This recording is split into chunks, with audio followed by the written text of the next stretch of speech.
The decision to open a drug consumption room in Glasgow on October the 21st comes amid an intense debate over how best to tackle Scotland's drug deaths emergency. This week has provided another stark reminder of the scale of the crisis, with new figures showing that in 2023, drugs claimed the lives of 1,172 Scots, up 121 on the previous year. The setting up of a facility to consume illegal drugs has proved pretty controversial, but those supporting it argue it will act as a vital harm reduction measure. While we discuss the issue with the Chief Executive of the Scottish Drugs Forum, Kirsten Horsburgh, and the political commentator, Catriona Stewart. Kirsten, we knew that Glasgow was getting the UK's first drug consumption room, and we learnt today that it was going to open on October the 21st. What difference is it going to make? So this facility has been initiated since 2016, when they first put in the proposal for the facility to be available, which has been a long time coming. It'll make a big difference to people who use drugs in and around the city centre. It won't make a big difference for the rest of Scotland, and I think that's, the area that we want to press on, is that this facility will be great for Glasgow, great for the city, but not great for the rest of Scotland. Well, we heard more grim news yesterday that the number of drug deaths in Scotland had gone up. How high should expectations be about this facility in Glasgow? We're talking about the Glasgow area there. Could it be a game changer?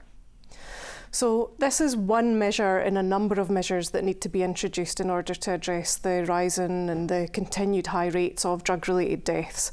But it's not a standalone service, and I think that's when we look at things as a standalone, that's where the problems arise. So this is really something that is part and parcel of a wide range of services that need to be available for people. Things like drug checking services, medication-assisted treatment, and the whole range of services are imperative for people, and this is part of that picture, not the only thing. Yeah, Catriona, the Scottish Government and Glasgow Council seem to be pinning a lot of hope on this facility. I mean, do you think that's misplaced?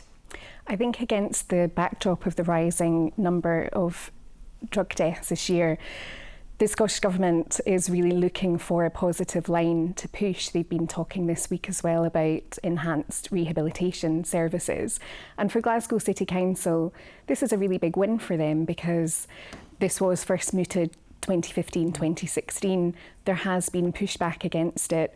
It's required a lot of hurdles to be overcome, such as getting the Lord Advocate on board to deal with some of the legal issues around it. And so Glasgow City Council are quite rightly shouting about this, but I think as one measure in isolation, it's not going to make a huge amount of difference, as we've heard Scotland-wide and certainly across the city. You talk about pushback. It's going to be in the East End of Glasgow. What's the community response to this facility opening? I think the community response has really developed as more has become known about the service and exactly what it's going to entail and the benefits of it as well. There was a lot of misinformation about it initially. There was quite a bit of pushback from local people who were understandably concerned about what it would mean for the local area. There was some political pushback as well, but I think it's been very well explained by support services, by the council. People have really come on board, and I think actually it's quite welcomed in the area now.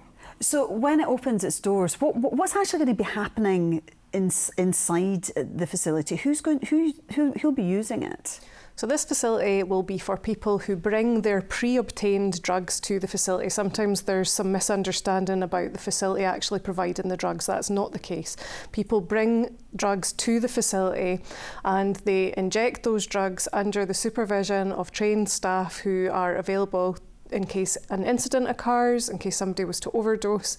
And they also then have links to other services. So it's a supportive environment, it's a compassionate approach to people who use drugs, it's non-judgmental, and people have then access to other services that might help them make other positive changes in their lives should they wish. And how many people do you think will be using it? And presumably it's only people who are actively looking for help, but there'll be many others that aren't, I suppose.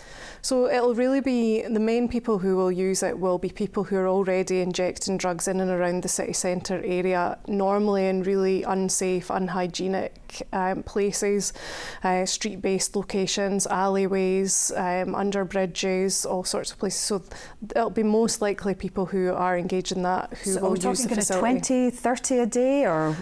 So there are around 500 people who are using drugs in the city centre. So the service will be open to all people. So there'll be 8 booths in the service, so there'll be 8 people in at a time. But I would imagine that they will see significant numbers eventually coming to use the service. Significant hundreds, perhaps? I would hope so, yeah. OK.